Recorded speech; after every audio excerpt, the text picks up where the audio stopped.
Hey, good morning. Welcome to Yeshiva YouTube. Iyun. Today I want to talk about Maseches Eiruvin Perek Zayin Mishnah Gimel. Mishnah Gimel talks about a case where you have a ditch between two different chatzeros, two different yards, right?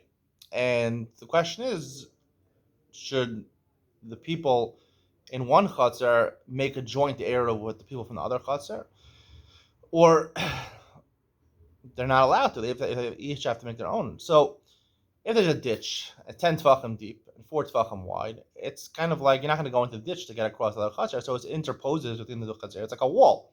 So therefore, each of them have their own chatzar, and they have to make their own eruv.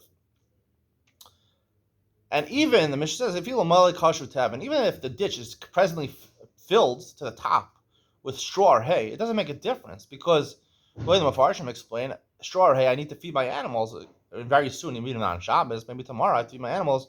So it's like it's not there. However, Mali offered Tzoros, Marvin Echad, or Shnai, and the Mishnah finishes off that if it's full of dirt or rocks, the halacha is not that way. Dirt or rocks generally are going to stay there for a long amount of time. So therefore, it's very easy to walk across. Right? There's a ditch filled with stones or dirt. So I walk across the dirt. The dirt is pretty sturdy. I walk the other chutzner. There's one chutzner. So you can't even marry Shnai. You have to marry Vecha. They all jointly, all 10 houses. Right? We mentioned a case. There's 5 houses share one chutzner, 5 houses share the other chutzner, and you have the ditch between them. So you have dirt filling up the ditch, so you can walk across very easily. And therefore, it's only one chutzner, and they have to all 10 houses have to join together in their chutzeros. Now, the reason they explain is right because our stores people are not going to remove so easily. To have a kash, right, you need to feed the animals.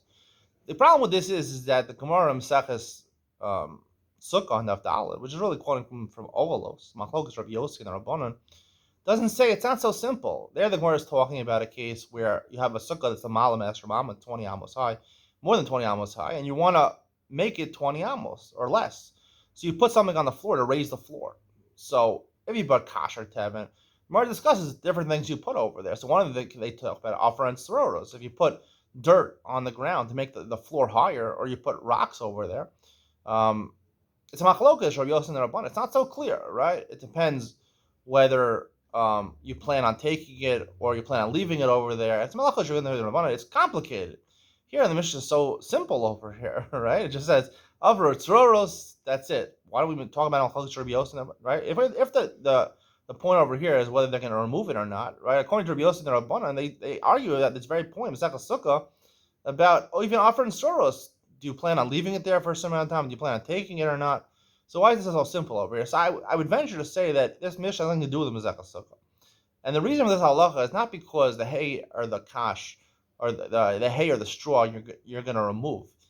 The idea is, like I said, in order to be one chutzner, you have to be able to get the concept of chutzner is I have to be comfortable. I have to feel comfortable in an area. It's an area. It's a halacha of comfortability, being comfortable. To walk across a ditch filled with hay or straw, right? If you ever tried walking across hay or straw that fills up a ditch, you're gonna sink in. Hay or straw, no matter how much hay or straw you have, you're gonna fall in. It's not so easy to get to the other side.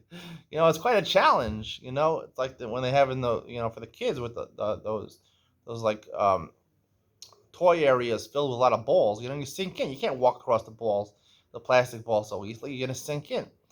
So that's why, right? Not because they're going to take it away. The answer is, you can't get to the other side so easily, so it's an interposition. However, if I fill it with dirt or rocks, those are pretty sturdy. I can walk across very easily without any problem. So therefore, it's like it's one joint chutzner, and therefore you're Ma'ariv Echad, not Ma'ariv Shtayim. I believe that's the correct shot over here. I hope you enjoyed today's share. See you in the next one.